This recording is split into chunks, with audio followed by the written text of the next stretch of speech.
Hello everyone, welcome to Krishna coaching centre class 11 political theory and हमारा chapter चल रहा है डेवलपमेंट। इसमें टॉपिक आता है एनवायरमेंटलिज्म। एनवायरमेंटलिज्म का क्या मतलब होता है कि इन्वायरमेंट के बारे में सोचना, बेसिकली इन्वायरमेंट का ध्यान रखना, इन्वायरमेंट का डेवलपमेंट का सोचना। सो आपने कई बार ऐसी टर्म सुनी होगी जैसे कि pollution, waste management, sustainable development, protection of endangered species, global warming, etcetera etcetera. So ये सारी चीज़ें जो है ना, so these are the buzz words of the environmental movement जो कि एनवायरमेंट के लिए हमें देखने को मिलते हैं। क्योंकि ओवरऑल क्या है, हमें रहना यहीं पर ही है, हमारी फ्यूचर जनरेशन्स को भी यहीं पर ही रहना है। अगर हम इस चीज़ को इतना डिग्रेड, इतना ख़राब करते जाएंगे तो हम समझ भी नहीं सकते कि सोसाइटी जो है कहाँ हेड करेगी।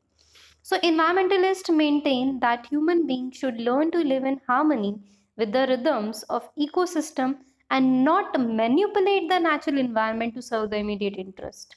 कि नेचर ने जितना बनाया है ना हमारे लिए वो सफिशिएंट है, सो उसको मैनिपुलेट करके अपने हिसाब से चीज़ें करना ये सही नहीं है।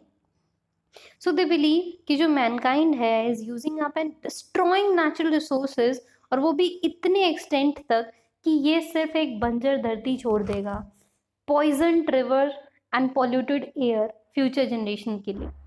सो जो रूट है एनवायरमेंटलिज्म का, it can be traced back to the 19th century revolt against industrialisation. ये सब चीज़ें शुरू कहाँ से हुई? ये सब चीज़ें शुरू हुई थी इंडस्ट्रियलाइजेशन से। क्योंकि जब इंडस्ट्रीज आई तो इंडस्ट्रीज का क्या था कि इंडस्ट्रीज के डेवलपमेंट के लिए हमें ज़रूरत थी कि हम ऐसा कुछ काम करें जिससे जल्दी जल्दी डेवलपमेंट, और उसमें इन्वायरमेंट का डिग्रेडेशन होना शुरू हो गया। Today, environmental movement has become the worldwide phenomena with the thousands of non-government group and even some green political parties. सो कुछ वेल नोन एनवायरमेंटल ग्रुप्स हैं जैसे कि ग्रीन पीस हो गया या वर्ल्ड वाइल्ड लाइफ फंड हो गया इन इंडिया में। एंड इंडिया में हमने क्या देखा, चिपको मूवमेंट, जो कि प्रोटेक्शन के लिए किया गया था Himalayan forest. So such group try to pressurise government कि वो मॉडिफाई करे their industrial and development policies in the light of environmental goals. So ताकि जो हमारे इन्वायरमेंट के गोल्स हैं वो पूरी तरीके से क्या हो सके जी, अचीव हो सके। अब हम अगर डेवलपमेंट को असेस करें कि भाई कितना डेवलपमेंट हुआ, क्या नहीं हुआ, वगैरह वगैरह, so it could not of course be said कि जो डेवलपमेंट है उसके सिर्फ नेगेटिव एस्पेक्ट भी हैं, भाई पॉजिटिव भी तो होंगे ना। So some countries had some success in increasing the rate of economic growth, poverty कम होती है, बट ओवरऑल इनइक्वालिटीज जो होती है ना वो सीरियसली रिड्यूस हुई थी। Poverty continues to be problem in developing world, but हाँ ठीक है, धीरे धीरे हमें डेवलपमेंट देखने को मिलता है। So as we saw earlier it was assumed कि जो बेनिफिट है ग्रोथ का ये ट्रिकल डाउन करेगा पुअरेस्ट को and most underprivileged section of the society, और रेज करेगा standard of living of all. So however जो वर्ल्ड ओवर है the gap between the rich and poor वो बहुत ही ज़्यादा वाइडनिंग होते हुए हमें दिख रहा है, बढ़ता हुआ दिखता है। कंट्री का हाई रेट ऑफ ग्रोथ हो सकता है, बट ये नेसेसरी नहीं है कि उससे फेयर डिस्ट्रीब्यूशन ऑफ बेनिफिट्स भी हमें देखने को मिले। जैसे जब इकोनॉमिक ग्रोथ रीडिस्ट्रीब्यूशन होगा, अगर वो पूरा फेयर नहीं होगा तो इससे तो इनइक्वालिटी और भी राइज होगी।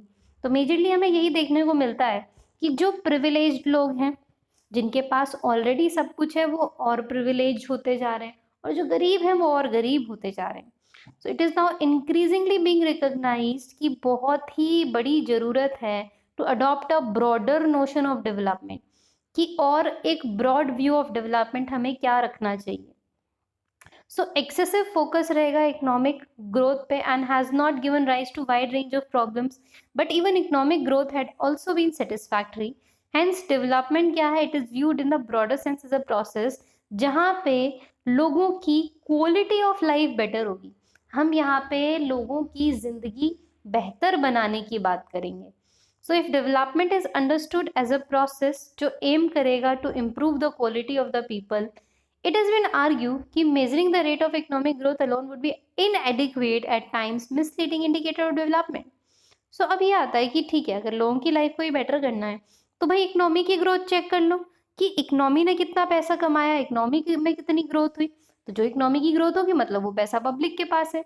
लेकिन कई बार ये चीजें जो हैं इसके खिलाफ क्या बोला जाता है कि सिर्फ इकोनॉमिक ग्रोथ जो है ना वो इनएडिक्वेट मेजर ऑफ इंडिकेटर है, कि सिर्फ ऐसा नहीं कि इकोनॉमिक ग्रोथ हो गई तो ऐसा कुछ हो जाएगा।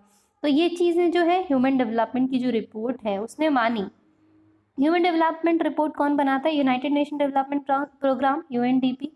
इसके अंदर कंट्रीज के सिर्फ इकोनॉमिक ग्रोथ ही नहीं, बहुत सारी चीजें मेजर की जाती हैं, जैसे कि लिटरेसी और एजुकेशनल लेवल क्या है, लाइफ एक्सपेक्टेंसी क्या है, कितना कोई जीता है आपकी कंट्री में, मैटरनल मोर्टेलिटी रेट कि जो डिलीवरी के टाइम आप कितनी मदर जो है उनकी डेथ हो जाती है। ये सब मेजर हम ह्यूमन डेवलपमेंट इंडेक्स में देखते हैं।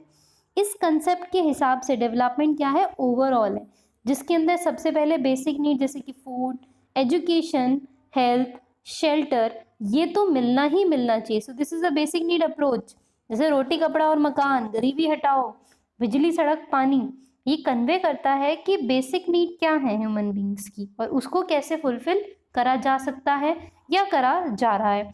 So it is impossible for an individual to live a dignified life and pursue her desires. So freedom from want or deprivation, ये की प्रोसेस है जिससे सब चीज़ें क्या हो सकती हैं? डेवलप हो सकती हैं। ह्यूमन बीइंग अपने हिसाब से जी सकता है और उससे पूरी कंट्री को डेवलपमेंट देखने को मिल सकता है। आज भी हम क्या देखते हैं कि people die because of starvation या कोल्ड या due to lack of food and shelter, और if children are working instead of going to the school, कि छोटे छोटे से बच्चे बेचारे स्कूल जाने के बजाय काम कर रहे हैं। तो ये सब क्या इंडिकेट करता है? ये सब इंडिकेट करता है कि हमें कितनी ज़्यादा डेवलपमेंट की ज़रूरत है। सो ये ह्यूमन डेवलपमेंट इंडेक्स का डेटा हर साल अलग अलग आता है। आप हमें कमेंट सेक्शन में लिख के बताएंगे कि इंडिया की क्या रैंक रही है इस बार ह्यूमन डेवलपमेंट इंडेक्स में। सो अब आता है alternative conceptions of development. This we will cover in our next video. So thank you so much. I meet you all in my next video. Thank you.